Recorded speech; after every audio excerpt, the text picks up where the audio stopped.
When people picture the Battle of Hastings, they imagine knights in shining armour, noble duels, and a neat clash of two great armies.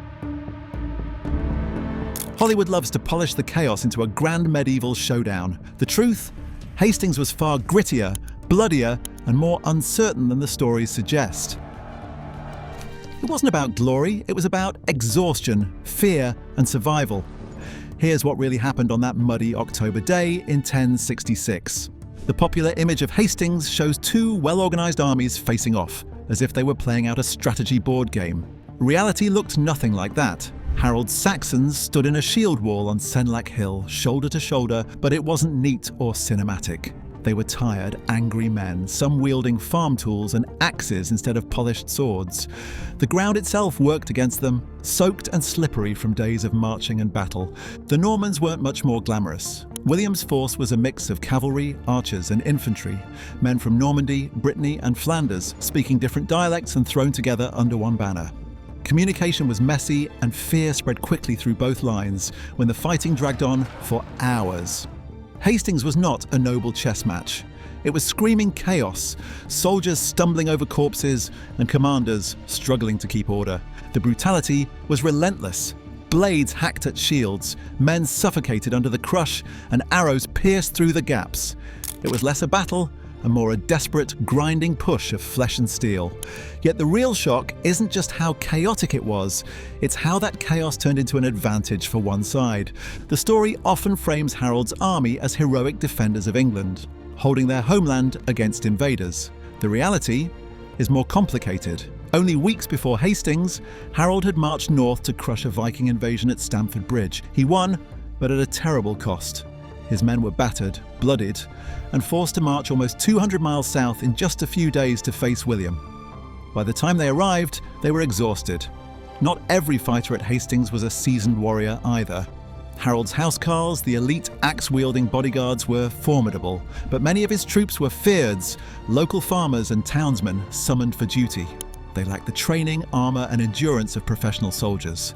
Standing shoulder to shoulder in the shield wall, these men weren't thinking about glory. They were simply trying to survive the crush. Harold himself wasn't just a noble king defending his land.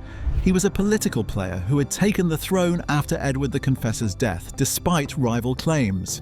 His rule was contested, and his position was far from secure. Hastings wasn't just England versus Normandy, it was Harold trying to prove he had the right to be king. The Saxons fought fiercely, but fatigue and uneven skill weighed heavily. Their shield wall was strong, but it relied on unity and discipline. And that's exactly what William would exploit in a shocking way.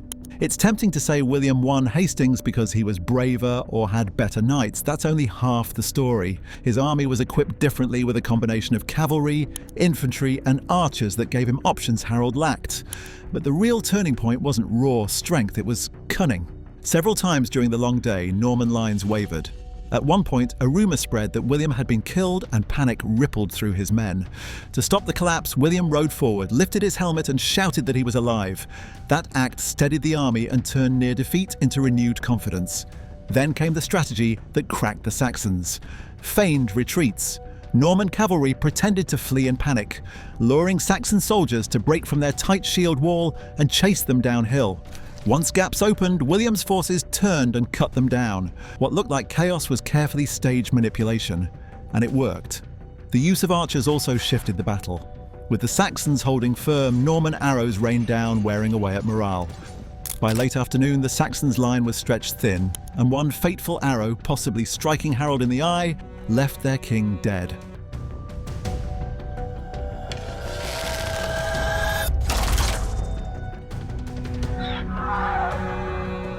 Without leadership, the defense unraveled. Victory didn't come from sheer bravery. It came from exploiting fatigue, breaking discipline, and using deception. Yet, even with this cunning, William's grip on power after Hastings wasn't as secure as the tapestry makes it seem. The image we often inherit from tapestries and chronicles is one of inevitability. William the Conqueror marching with divine approval, crushing Harold's weary army in a seamless display of destiny. The truth is much grittier. Hastings was not predetermined. It was perilously close to disaster for both sides. William's cavalry, so often praised, struggled to charge uphill against the solid Saxon shield wall. His infantry was beaten back repeatedly and losses mounted. At one point, panic almost consumed the Norman ranks when word spread that William had been killed. In that moment, the entire battle teetered on collapse. But William, displaying sharp awareness, tore off his helmet and rode forward so all could see he lived. That act alone steadied morale and rallied his army back into order. Without it, the day might have belonged to Harold. What turned the tide wasn't destiny, but cunning strategy. Feigned retreats lured Saxons into chasing down the hill, breaking the unity of their shield wall. Arrows showered over defenders who had no archers of their own to respond. By late afternoon, discipline faltered, Harold fell, and chaos spread through his lines. Victory was not swift or glorious. It was hours of grinding, chaotic attrition, settled by exhaustion and one king's death.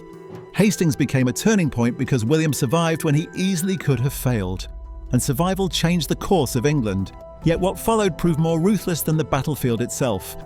Hastings ended in Norman victory, but the real transformation began afterward. William didn't simply win a crown, he imposed domination through fear. Villages were burned, fields stripped bare, and survivors left to starve as Norman castles rose across the countryside. The conquest was not graceful assimilation, it was systemic dismantling of Saxon power. Rebellions erupted almost immediately. From 1067 onward, Saxon lords, northern rebels, and even foreign allies rose to resist William's rule. Each time the Norman response was harsh. The most infamous was the harrying of the north in 1069–70. William's armies burned towns, slaughtered livestock, and salted fields. Entire regions were left desolate, and thousands perished from famine. This wasn't victory, it was calculated devastation designed to eliminate resistance permanently. The social order flipped overnight. French became the language of nobility, law, and church, while English was relegated to commoners. Lands were confiscated and granted to Norman knights, creating an entirely new aristocracy. Even daily life changed as Saxons found themselves ruled by foreign lords, their traditions suppressed. Hastings had killed a king, but its aftermath killed a culture. For the survivors, defeat meant more than loss on the battlefield. It meant living under constant reminders of subjugation, castles looming over villages, taxes imposed by strangers, and the lingering fear of reprisals for rebellion. Hastings didn't just change leadership, it rewrote the very identity of England. The shock wasn't the battle itself, but the relentless, merciless conquest that followed. The Battle of Hastings wasn't a polished legend of knights and destiny. It was a brutal gamble, won by cunning and followed by cruelty. The Saxons fought with courage, but exhaustion and deception broke them. William won, but his conquest left scars that reshaped England for centuries. Remember, history isn't the movie version, it's messier, darker, and more human. If you want more hidden truths like this, stay tuned and subscribe for the next story that Hollywood won't tell.